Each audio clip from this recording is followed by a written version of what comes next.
हर महादेव, घर घर महादेव। कैसे हैं दोस्तों आप लोग? मैं हूं आपके astrologer Deepa Madane. Astro friend में आपका बहुत बहुत स्वागत है। दोस्तों आज हम चर्चा करेंगे ग्रहों के पानी के ऊपर। जी हाँ दोस्तों, ग्रहों का पानी क्या होता है और ये किस तरह से हमारे जीवन में मैजिक दिखाता है, कैसे हमारे घर से ब्लैक मैजिक को दूर करता है, बुरी नज़र को हटाता है, ग्रह पीड़ाओं को की बाधा को हटाता है, हमारे घर के वास्तु दोष को भी काटता है। दोस्तों मैं इस पूरे विषय पे आपसे चर्चा करूंगी, लेकिन उससे पहले मेरा निवेदन है कि अगर आपने अभी तक मेरे चैनल को लाइक नहीं करा है, सब्सक्राइब नहीं करा है, तो आप पहले उसे लाइक कर लीजिए, सब्सक्राइब कर लीजिए। उसमें जो बेल आइकन का बटन है उसे ज़रूर प्रेस करिए ताकि मेरी वीडियो की हर नई जानकारी आप तक सबसे पहले पहुंच सके। चलिए दोस्तों मैं अपनी चर्चा को आगे बढ़ाती हूँ। दोस्तों ग्रहों का पानी जब हम बनाते हैं तो ये कैसे काम करता है। दोस्तों कभी कभी हमको ऐसा लगता है कि हमारे ऊपर किसी ने ब्लैक मैजिक तो नहीं कर दिया, ऐसा तो नहीं। जब हम बहुत ज़्यादा बीमार रहने लग जाते तो हमारे दिल में एक वहम आ जाता है, दिमाग मस्तिष्क सिर्फ एक ही चीज़ सोचता है कि कहीं ऐसा तो नहीं कि हमारे ऊपर किसी ने ब्लैक मैजिक कर दिया है। जी हाँ दोस्तों, अगर आपको ऐसा लगता है तो सबसे पहले आप ये समझ लीजिए कि ब्लैक मैजिक तभी आपके ऊपर असर करता है जब आपकी कुंडली में खुद के ग्रह बहुत निर्बल हों, आपके ग्रह खराब हों, कुंडली में खराब घरों में बैठे हों, खराब दृष्टि बना के बैठे हों या पापी ग्रह की दशा चल रही हो, तब कोई इंसान ब्लैक मैजिक की फेरे में आता है। यूँ कहें कि अगर किसी ने भी इसके ऊपर कुछ किया तो तुरंत हो जाएगा। तो दोस्तों आप सबसे पहले इस बात को जान लीजिए कि ब्लैक मैजिक कब इफ़ेक्ट दिखाता है। पर फिर भी आपको ऐसा लगता है कि मेरे संग ये परेशानी है या आपके दिल में कहीं वहम है, तो आप इस ग्रहों के पानी का इस्तेमाल कर सकते हैं। दोस्तों अगर आपको ऐसा लगता है कि मेरे घर में मेरे सब काम बनते थे और अचानक बनते बनते बिगड़ने लगे, मैं लाख कोशिश के बाद भी मेरा कोई काम नहीं बन पा रहा है, तो क्या मेरे ऊपर किसी की बुरी नज़र लग गई मेरे घर पर, क्या मेरे घर की खुशहाली पे किसी की बुरी नज़र लग गई, तब आप दोस्तों इस ग्रहों के पानी का इस्तेमाल कर सकते हैं। दोस्तों कभी कभी हमारे ग्रह बहुत अच्छे चल रहे होते हैं, हम नई अपने जीवन में कई ऊंचाइयां छू रहे होते हैं और अचानक से सडनली हम पूरी तरीके से नीचे नीचे नीचे जाना शुरू हो जाते। फिर हमको लगता है कि हमारे जीवन में कोई ग्रह बाधा तो नहीं आ रही, कोई ग्रह पीड़ा तो नहीं हो रही, कोई ग्रह की दशा तो नहीं चल रही।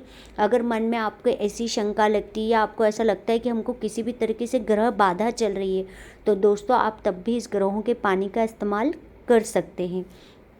दोस्तों कई बार हम जिस घर में रहते हैं वो घर वास्तु अनुरूप नहीं बना होते।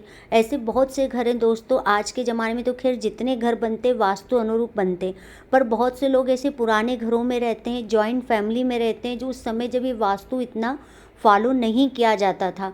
तो तब भी अगर आपको ऐसा लगता है कि हम जिस घर में रहते हैं इस घर में किसी प्रकार का वास्तु दोष है, तो दोस्तों आप तब भी इस ग्रहों के पानी का इस्तेमाल कर सकते हैं।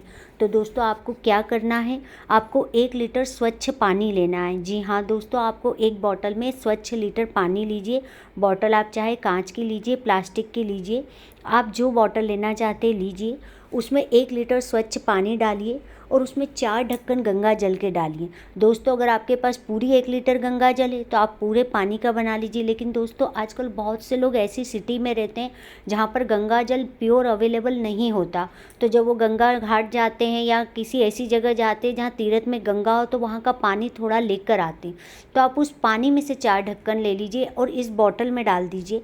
अब ये पूरा 1 लीटर का पानी आपका गंगा जल की फॉर्म में बन चुका है। अब दोस्तों आपको क्या करना है, इसमें 4 चम्मच सेंधा नमक पाउडर डालना है। मतलब पूरा सेंधा नमक का जो पिसा हुआ रहता है वो आपको 4 चम्मच डालना है।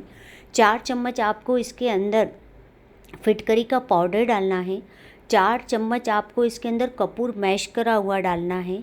4 चम्मच आपको इसके अंदर गोमूत्र के डालने हैं। चाहे आप 4 चम्मच डाल दीजिए, चाहे आप 4 ढक्कन डाल दीजिए, वो आपको इसके अंदर डालना है। दोस्तों कपूर मैश करा हुआ आपको इसके अंदर 4 चम्मच डालना है। दोस्तों अब हमने इन 5 चीज़ों को मिला लिया, गंगा जल को मिला लिया, सेंधा नमक को मिला लिया, कपूर को मिला लिया और दोस्तों हमने इसके अंदर फिटकरी का पाउडर भी मिला लिया दोस्तों 4 चम्मच। और अब हमने इसके अंदर दोस्तों गोमूत्र को भी इसके अंदर हमने मिला लिया है। अब दोस्तों आपको क्या करना है, इस पानी को अच्छे से मैश करिए और अगर ये पानी आपने बनाया दिन में है तो आप इसे अगले दिन इस्तेमाल करेंगे। अगर आपने ये पानी रात में बनाया है तो आप अगली सुबह इस पानी का इस्तेमाल करेंगे। दोस्तों अब इस पानी का आपको इस्तेमाल कैसे करना है, तो दोस्तों आपके घर में जब पोछा लगेगा तब उस पोछा लगाते समय आपको इस बनाए हुए पानी को 4 ढक्कन उस पोछे की बाल्टी में डाल दीजिए, उसमें पूरा पोछा घुमाइए उस पानी कपड़े को, और उसके बाद उससे अपने घर में पोछा लगवाइए।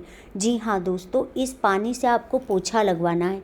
दोस्तों, हमने जो ये 4 चीज़ें इसमें सम्मिलित करी है, ये 4 ग्रहों से डिनोट करती है, 4 ग्रहों के लिए इनका उपयोग बताए जाते हैं। तो जब ये चारों ग्रहों को हमने इसमें मिला लिया, और 5वां ग्रह हमारा जो है गंगा जल, हमने उसको भी इसमें मिक्स कर रखा है, तो ये 5 चीज़ें हो गई हमारे पास दोस्तों, 5 ग्रह हैं ये पांचों ग्रह हमने इसमें मिक्स कर लिए। अब इसका जब हमने पोछा लगाना शुरू करा दोस्तों, तो हमारे घर से ब्लैक मैजिक भी कटना शुरू होगा, हमारे घर से वास्तु दोष भी हटना शुरू होगा, हमारे घर पे बुरी नज़र लगी होगी तो वो भी धीरे धीरे हटना शुरू हो जाएगी। और दोस्तों, किसी भी प्रकार का आपको ऐसा लगता है कि मेरे ग्रह बाधा या पीड़ा पहुंचा रहे, तो वो भी धीरे धीरे उनका प्रकोप भी आपके घर से कम होगा। दोस्तों, जब हम कोई पौधा लगाते तो वो धीरे धीरे बढ़ता है, इसी तरह जब हम कोई उपाय करते तो वो धीरे धीरे असर दिखाते हैं। ऐसा नहीं है कि मैंने आपको 1 लीटर बॉटल बोला तो आपने पूरे एक बाल्टी में 1 लीटर पानी डाल के आपने सोचा मैं एक बार में ही पूरा ब्लैक मैजिक अपने घर से हटा दूं, या पूरा एक बार में ही मैं अपने घर से ग्रह बाधा हटा दूं, वास्तु दोष हटा दूं, या बुरी नज़र हटा दूं। तो दोस्तों, जिस तरह पौधा ज़मीन में धीरे धीरे बढ़ता है और बड़ा होता है, उसी तरह उपाय भी धीरे धीरे असर दिखाते हैं। तो दोस्तों, जब हम इतनी बड़ी चीज़ें और इतनी सारी चीज़ों को अपने घर से हटा रहे, तो हमें इसका प्रयोग सप्ताह में सिर्फ एक बार करना है। दोस्तों, अगर हमारे जो ग्रह, ये ग्रहों का पानी है, और हम अपने घर में ग्रहों का बैलेंस बना रहे, जिस घर में हम रहते हैं वहाँ किसी तरह का वास्तु दोष हो, या किसी तरह की कोई ग्रह पीड़ा है, या बुरी नज़र है, या ब्लैक मैजिक है, तो दोस्तों वो धीरे धीरे कटना और हटना शुरू हो जाती है। तो दोस्तों, इसका उपयोग हमें सिर्फ बैलेंस बनाना है हमारे जीवन में, हमारे घर में, तो हमें इसका प्रयोग सप्ताह में सिर्फ एक बार करना है। आप संडे से लेके सैटरडे तक कोई भी एक दिन चुन लीजिए जो आपको अच्छा लगता हो, सिर्फ इसका पोछा आपको सप्ताह में एक ही दिन लगाना है। दोस्तों, मैं फिर से इस बात को रिपीट कर रही हूँ, फिर से बोल रही हूँ कि हमें इसकी अधिकता नहीं चाहिए। हमने ग्रहों का पानी बनाया है, अगर हमारी कुंडली में ग्रह अनबैलेंस चल रहे हो, या हमारे इस घर में चल रहे हैं, या वास्तु दोष है, ब्लैक मैजिक है, कुछ भी हो, हमें उसका एक बैलेंस बनाना है। अगर है तो हमें उसको धीरे धीरे हटाना है। और दोस्तों, क्योंकि ग्रहों का पानी है, अगर हम इसकी अधिकता बढ़ा लेंगे तो दोस्तों, ना तो किसी चीज़ की अधिकता अच्छी होती है और ना कमी बर्दाश्त होती है। अगर दोस्तों हम सूर्य की तपन में भी बहुत ज़्यादा देर बैठ जाते तो हमारी चमड़ी झुलसने लग जाती, हम उसकी तपिश को बर्दाश्त नहीं कर पाते। तो दोस्तों, ऐसी ही ये ग्रहों का पानी है, हमें इसकी अधिकता बढ़ानी नहीं है, हमें अपने जीवन में इसका बैलेंस बनाना है कि हमारी जो खुशियाँ हैं, हमारी जो संपत्ति है, हमारे जो धन ऐश्वर्य है, हमारे घर का जो वास्तु दोष है वो सुधरे, ना कि हम उसको और इसकी अधिकता बढ़ा के बिगाड़ लें। हमें बैलेंस बनाना है। तो अगर हम इन चीज़ों को हटा रहे, लेकिन जब हम इस पोछे का ज़्यादा प्रयोग करेंगे तो दोस्तों कहीं ना कहीं हम फिर ग्रहों को अनबैलेंस कर लेंगे जिनको हम बैलेंस कर रहे हैं। तो दोस्तों, आपको उपाय छोटा है, बहुत असरदार है, करके ज़रूर देखिए। अगर आपको मेरी जानकारी अच्छी लगी है तो अपने दोस्तों रिलेटिव के संग ज़रूर शेयर करिए, ताकि वो भी इन परेशानियों से निकल सकें। धन्यवाद दोस्तों।